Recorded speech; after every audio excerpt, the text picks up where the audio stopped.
పరస్పర గౌరవ సందేశాలు వాటినల్లా ఉండనివ్వండి, వాటిలో మళ్ళీ రాజకీయాలు చూపించేసి ఎవరి మీదైనా.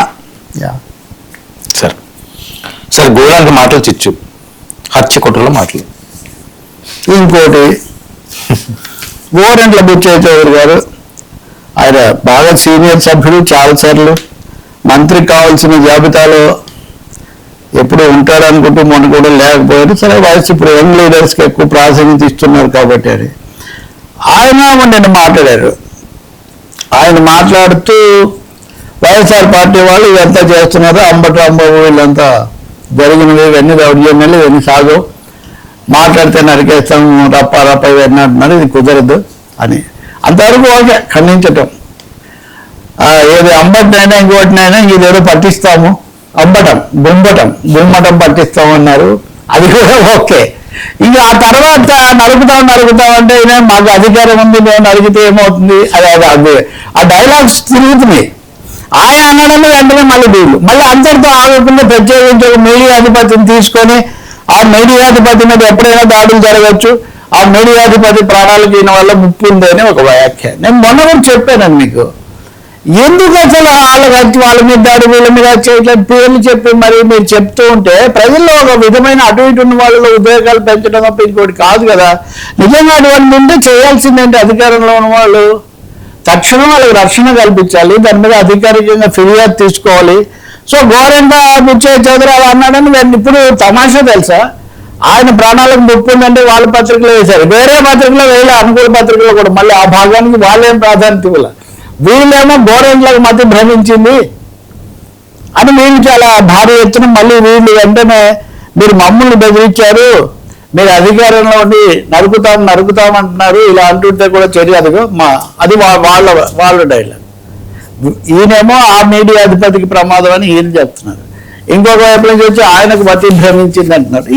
ఈ మొత్తంలో చూసుకుంటే సమస్యలు కాదు కదా, ఏ విధమైన ప్రజా విధానాలకు కానీ ప్రజలకు సంబంధించిన అంశం కానీ రాష్ట్ర దీర్ఘకాలిక విషయాలు కానీ ఏమి ఉండట్లేదు. ఈ నరుకుడు భాషలో, ఈ కత్తుల భాషలో ఎందుకు మాట్లాడుకుంటున్నారు, దీన్ని ఎందుకు మార్చుకోవట్లేదు? వాళ్ళకి మతికి భ్రమించింది, వీళ్ళకి మతి భ్రమించింది, ఆయన మనస్తత్వ పరీక్ష చేయించుకోవాలని ఒకరంటే ఈయనకి ఇంకొకటి అంటే. కాబట్టి ఇదంతా ఎక్కడో గాడి తప్పిపోతుంది. మళ్ళీ రాష్ట్ర రాజకీయ చర్చ అసలు ఎప్పుడు పూర్తిగా బాగైంది లేదు, కానీ ఉన్నదానికంటే కూడా ఇంకా కొంచెం దిగజారుతుంది.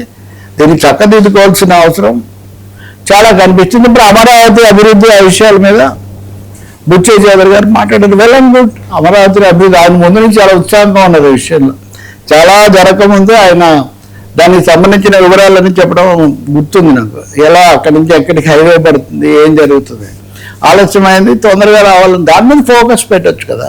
ఇంకా చాలా సమస్యలు, పోలవరం ఉంది, ఇంకో ముఖ్యమైనది పక్కనే. కాబట్టి ఇదంతా చాలా దురదృష్టకరమైన భాషణం. నిజంగా ముప్పు ఉంటే ఎవరికి ఉన్నా, అందులో ప్రత్యేకించి మీడియా వాళ్ళని కాబట్టి మీడియా అధిపతులకు ఉంటే తప్పకుండా భద్రత కల్పించే చర్యలు తీసుకోవాలి. సార్ నరుకుతాము, ఎవరు నరకక్కర్లేదు సార్, అందరూ గౌరవించుకోండి. రాజకీయ యుద్ధాలు చేయండి, కానీ నరుక్కునే యుద్ధాలు వద్దు. చాలా పేర్లు చెప్పారు, వీళ్ళు 10 పేర్లు చెప్పారు, వాళ్ళు 10 పేర్లు చెప్పారు, వాళ్ళని ఈ ముగ్గురిని వీళ్ళు చంపారని అవన్నీ కోర్టు కేసులు అయిపోయినాయి. వాళ్ళకు శిక్షలు పడలేదు, వీళ్ళకి శిక్షలు పడలేదు. ఎందుకు మాట్లాడుతుంటారు బాధ్యత లేకుండా? మామూలు మాట్లాడితే వేరే విషయం. మంత్రులు, ఎమ్మెల్యేలు, మాజీ మంత్రులు కూడా అలా మాట్లాడితే ఇంకా రాజకీయాలకు చట్టం అనేదానికి ఏముంటుంది విలువ? సార్ జగిత్యాల జగయాత్ర, కేసీఆర్ వర్సెస్ రేవంత్. జగిత్యాల జైత్రయాత్ర అన్నది, నేను జగడయాత్ర అన్నది రాజకీయ జగడం. అవును, పోటాపోటీగా జరుగుతుంది. అది వరకు నక్సలైట్ ఉద్యమంలో జగిత్యాల జైత్రయాత్ర అని వాళ్ళు వాడారు. అప్పుడు ఆ ప్రాంతాల్లో కొంచెం ఎంఎల్ గ్రూప్ అవన్నీ చాలా ఎక్కువగా ఉండేది, జరుగుతుండేది.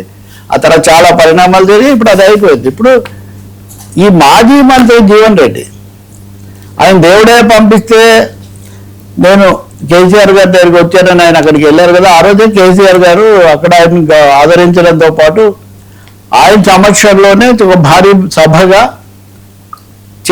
చేరాలి అని నిర్ణయించుకున్నారు. దానికోసం విస్తృతమైన సన్నాహాలు చేశారు.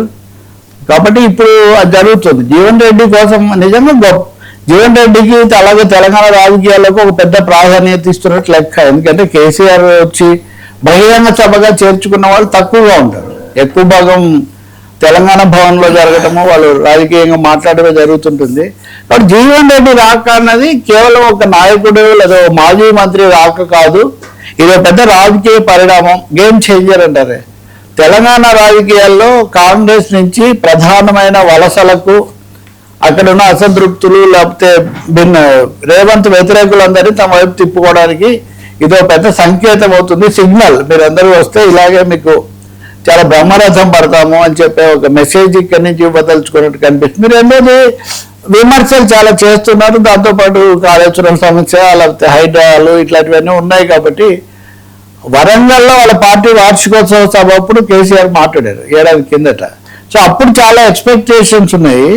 కానీ ఆ తర్వాత ఉప ఎన్నికలు, స్థానిక ఎన్నికలు ఇవన్నీ వాళ్ళు ఆశించినంత వాళ్ళకి ఇవ్వాల. కొన్ని సమస్యలు, కవిత బయటికి పోవడం, అక్కడి నుంచే కవిత బయటికి పోయారు నిజానికి ఆ సభలో మాట్లాడిన దాని మీదే.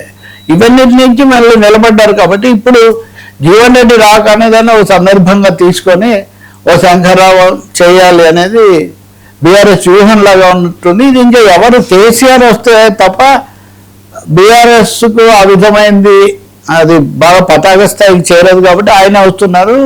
అది జీవన్ రెడ్డి పట్ల గౌరవ ప్రదర్శనతో పాటు బీఆర్ఎస్ యొక్క రాజకీయ కొత్త రణనీతిలో కూడా కీలక భాగం అనుకోవాలి. అయితే అక్కడికి అయితే అంతటితో ఆగి ఉండేదేమో. చాలా ఆసక్తికరంగా రేవంత్ రెడ్డి కూడా వెళ్తున్నారు అక్కడికి, కరీంనగర్కి. ఆయన మేడిగడ్డకు వెళ్ళి 1,00,000 మందితో భారీ బహిరంగ సభ, కేసీఆర్ది సాయంత్రం ఉండగా ఈయన ఇంకా సేపట్లో మధ్యాహ్నమే ఈ సభ జరపాలని తలపెట్టడం. ఇక్కడ ఆసక్తి ఎక్కువగా ఈ జైత్రయాత్ర, జగడయాత్ర అంటుంది. ఆయనదొక ఇదైతే ఈయన ఇంకోటి కూడా పెట్టుకొని ఇక్కడ కాళేశ్వరం సమీక్ష పనులు, ఆ దెబ్బతిన్న మరమ్మతులు వాటిని సమీక్షించి సభలో మాట్లాడతానని ప్రకటించారు. చాలా ఖచ్చితంగా దాని ప్రభావాన్ని న్యూట్రలైజ్ చేయడానికి, వీలైతే ముందే దెబ్బతీయడానికి సభ పెట్టుకుంటారన్నది ఇంకా ఏమీ రెండో అభిప్రాయం లేదు. అయితే ముఖ్యమంత్రి కాబట్టి అధికార రాజకీయ సభ లాగా పెట్టట్లేదు, రైతుల సభ. రైతులు పంటలు ఎలా వేయాలో, అందరూ వరి మాత్రమే వేయకుండా రకరకాల పంటలు ఎలా వేయచ్చు ఇవన్నీ చెప్పడానికి, అంటే అధికార పర్యటనకం రాజకీయ రైతులకు సందేశం అన్నట్టుగా వీళ్ళు పెట్టుకున్నారు. ఏదైనా తెలంగాణ రాజకీయాల్లో ఒకే రోజు ఒకే జిల్లాలో కేసీఆర్, రేవంత్ మాజీ ముఖ్యమంత్రి, ప్రస్తుత ముఖ్యమంత్రి పోటాపోటీగా సభలు పెట్టుకోవడం ఒక కీలక ఘట్టం కింద మనం భావించాల్సి ఉంటుంది. అందులో ఇద్దరు మాటల తూటాలు పేల్చడంలో ఏమి వెనక్కు తగ్గేవాళ్ళు కాదు. కేసీఆర్కి ఒక విధమైన ప్రత్యేకమైన శైలి ఉంది. ఆయనేమో మాటల మాంత్రికుడు, అంటే ఈయననేమో ఏమంటారు సిసింద్రి, ఫైర్ బ్రాండ్, ఈ విధంగా ఈయన వాడుతుంటారు. సో ఈ రెండు బ్రాండ్లు కలిసినప్పుడు ఎలాంటి చప్పుడు వస్తుంది, ఏం మెసేజ్ ఇస్తారు మనం చూడాల్సి ఉంటుంది. కాళేశ్వరం మీద రేవంత్ రెడ్డి వెళ్తున్నారు కాబట్టి బహుశా కాళేశ్వరం సమస్య కోర్టు ముందు కూడా ఉంది. ఆ విషయాలు చర్చించడానికి హరీష్ రావు